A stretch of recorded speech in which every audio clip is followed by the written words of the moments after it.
उल्टी चली गई। हम और आप तो क्या क्या कर बैठे। इसलिए कहते क्रोध नहीं करना चाहिए, पर ये कहने की बात है, क्रोध तो आ ही जाता है।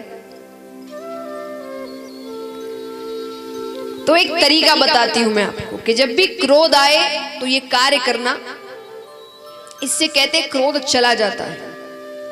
चला, दो कार्य होते हैं, एक तो क्रोध चला जाएगा, दूसरा जिसने क्रोध दिलाया है उसे क्रोध आ जाएगा। अब आपको क्रोध कब आता है? कोई व्यक्ति आपके सामने कुछ ऐसी बातें कर रहा है, ऐसे कार्य कर रहा है जो आपको अच्छा नहीं लग रहा, तो आपको क्रोध आ जाता है, आप चिल्लाते हैं उस पर। ये करने की बजाय कहना राधे राधे राधे राधे राधे। क्या कहोगे? मन में नहीं कहना है, उससे क्रोध नहीं जाएगा, जोर से कहना है। 2 बार कहने से क्रोध नहीं जाएगा, जब तक नहीं जाए तब तक कहते रहो। क्या कहोगे?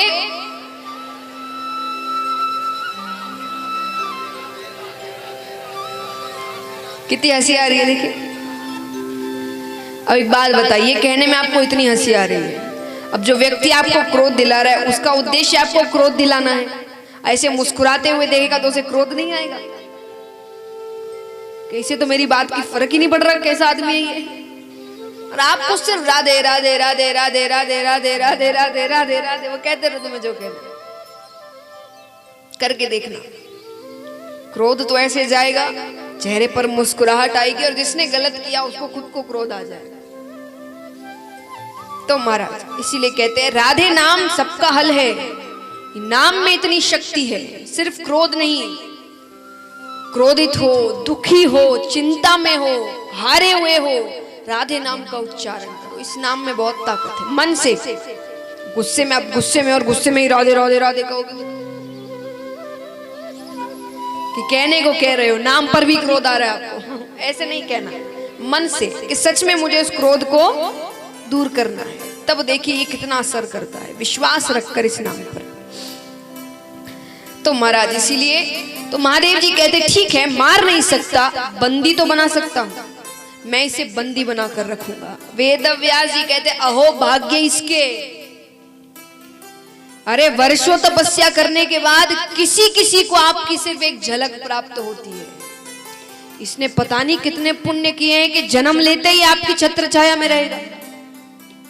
महादेव जी कहते ठीक है, मैं 1 वर्ष की समाधि लेकर बैठता हूं, क्योंकि बालक को जन्म लेने में कितना समय लगता है?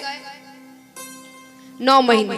मैंने तुम्हें कुछ और महीने दिए, तुम भी अपने बालक के साथ रह लो, फिर 1 वर्ष बाद मैं इसे लेकर चला जाऊंगा। और मैं यही समाधि लेकर बैठ रहा हूं। वहीं महादेव जी समाधि लेकर बैठते हैं। अब गर्भ के अंदर वो शुक बालक बातें सुन रहा है।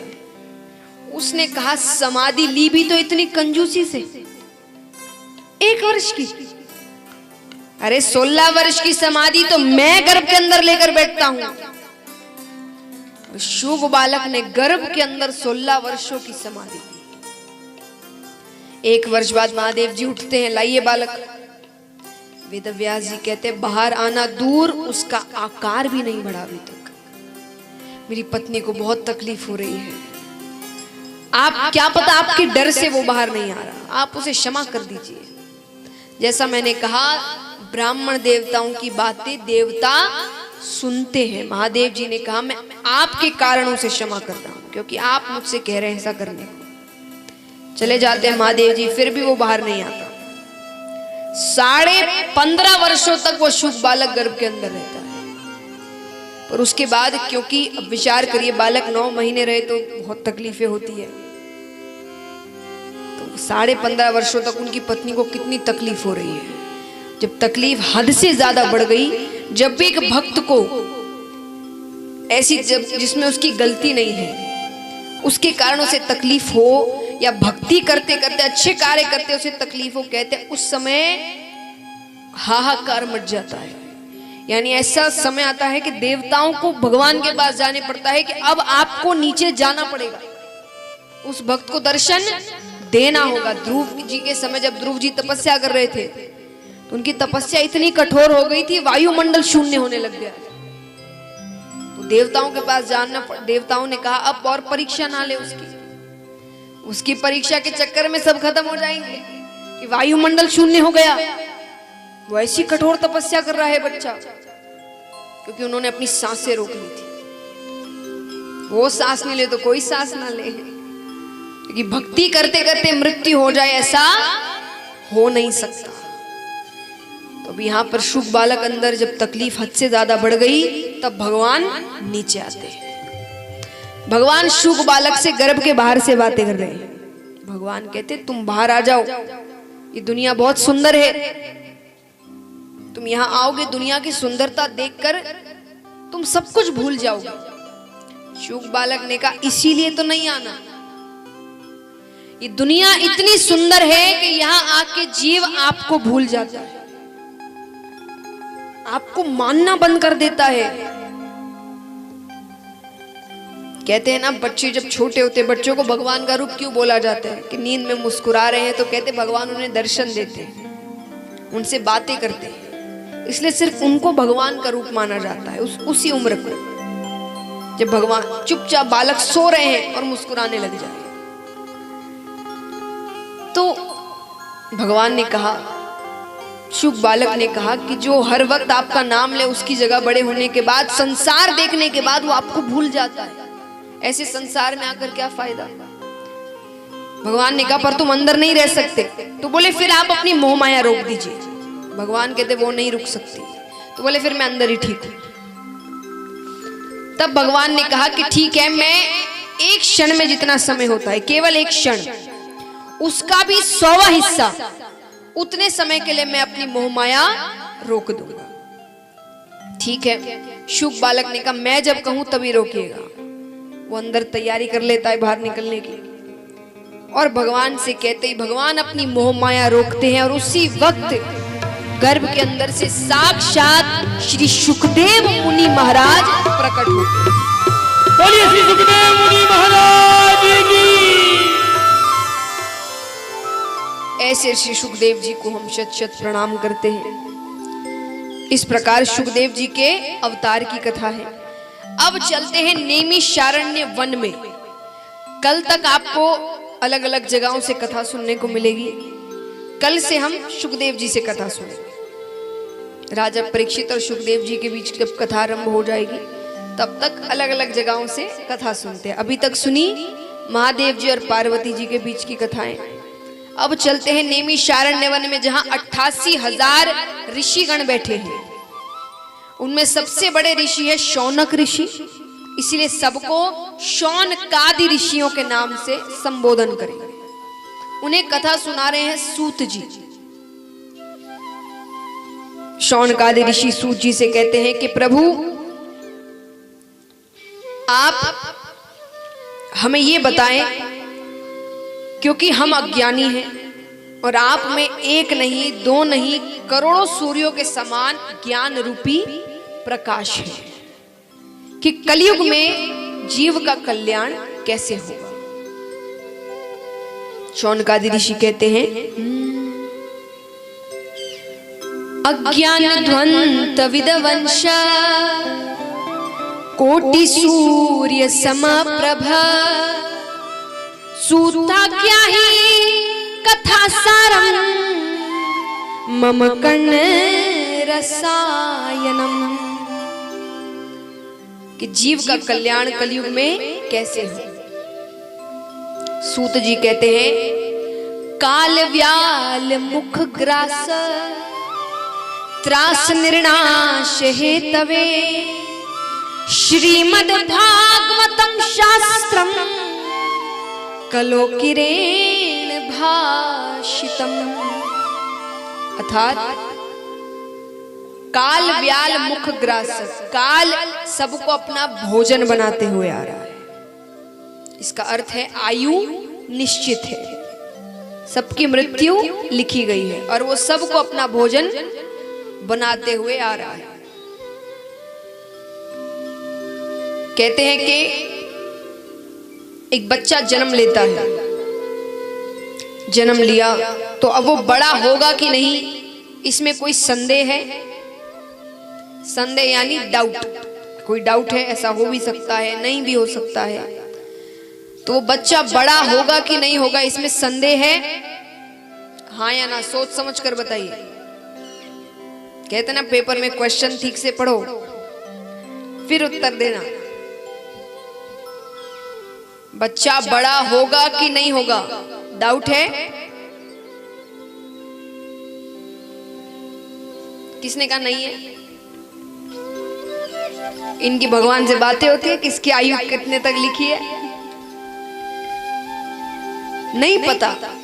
उम्र कैसे पता आपको कि किसकी उम्र में कितनी उम्र? कई है जो 100 वर्ष भी हो गए जीवित है अभी तक, कोई 60 में ही चले गए, कोई बहुत छोटी उम्र में चले जाते हैं। आयु किसी की नहीं पता आपको कि किसकी आयु कब लिखी गई है। तो बड़ा होगा कि नहीं होगा संदेह है। पढ़ाई करेगा कि नहीं करेगा संदेह है। क्या पता नहीं मन हो उसका पढ़ाई में, ना करे वो पढ़ाई। शादी होगी कि नहीं होगी संदेह है। क्या पता ना हो शादी, कोई ना मिले, वो खुद ही ना करे। बच्चे होंगे कि नहीं होंगे संदेह है। वो मरेगा कि नहीं मरेगा संदेह है। कोई संदेह नहीं है। जन्म लिया है तो मरेगा। ये जीवन का सबसे बड़ा सच है, इसको याद रखो। कब अंत समय आ जाए किसी को नहीं पता। उम्र के भरोसे अपने कर्म ना छोड़े। कईयों को मैंने सुना है कथा में आने के लिए कहा जाता है कि मान लीजिए कई युवा हैं, ज्यादा उम्र नहीं हुई है कि कथा में आने, कोई कहे आप कथा में चल रहे, हमारी उम्र है कथा में आने की।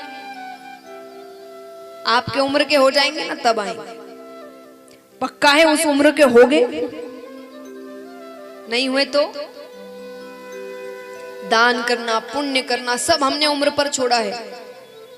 जब अभी तो मौज मस्ती की उम्र है। मान लीजिए यही करते करते भगवान ने ऊपर बुला लिया, फिर भगवान के सामने खड़े होकर भगवान पूछेंगे क्या क्या अच्छे कार्य किए, आप क्या कहोगे?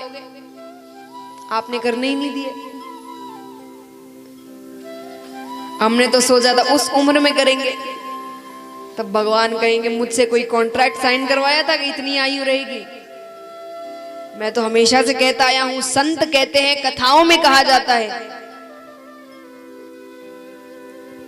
भगवान कहेंगे कथाओं में कहा जाता है। बोले कथा में भी कहां जाने दिया आपने? उसके लिए भी तो उम्र रखी थी। तो उम्र पर कार्य मत छोड़िए,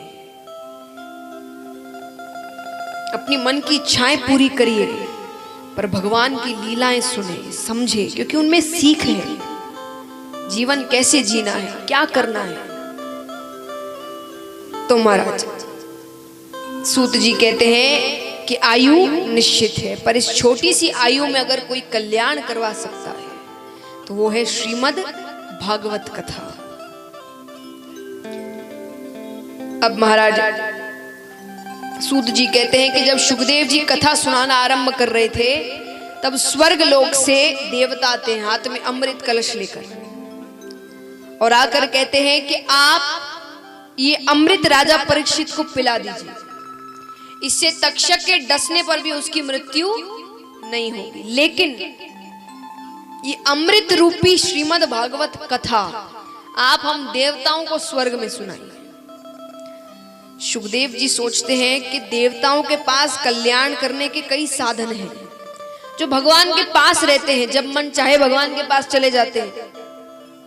उनके पास कल्याण करवाने के कितने साधन हैं, पर कलयुग में एक ही साधन है। कलयुग का जीव और कोई साधन कर नहीं सकता। तो सुखदेव जी ने कहा कि कहां ये कोहिनूर रूपी हीरा श्रीमद् भागवत, और कहां ये कांच रूपी टुकड़ा अमृत कलश। ले जाइए। अमृत को वापस कर दिया। ब्रह्मा जी को बात थोड़ी, तो ब्रह्मा जी ने परीक्षा ली। कैसी परीक्षा? एक पलड़े पर श्रीमद् भागवत को रखा, एक पलड़े पर जितने ग्रंथ, जितने पुराण, जितने वेद, जितने उपनिषद सबको रखा गया। फिर भी श्रीमद् भागवत का पलड़ा भारी था। बोलिए श्रीमद् भागवत महापुराण की। तो महाराज इस प्रकार कहा जाता है कि अगर कलयुग में कोई कल्याण कर सकता है तो वो है ये कथा। अगर इसे जीवन में उतारो तब, सिर्फ सुन के घर जाने से कुछ नहीं होता। घर जाकर भूल गए, अपने कार्य में लग गए, उससे कुछ नहीं होगा। कहते ना कई जीव तो यहाँ कथा में बैठे बैठे कह रहे अब क्रोध नहीं करेंगे, क्रोध करना गलत बात है। पंडाल से बाहर निकल गए फोन पर चिल्ला रहे हो, तो इससे कल्याण नहीं होगा। उसे अपने जीवन में उतारो। और सबसे आसान तरीका बताती हूं मैं। आप सोचेंगे इतनी बातें जीवन में उतार सकता है कोई मनुष्य? ये कथाएं आप कई बार सुनते हैं, कभी टीवी पर, कभी जब जब सुने तब तक सिर्फ एक बात जो आपको अच्छी लगे, लेकिन अच्छी बात। ऐसा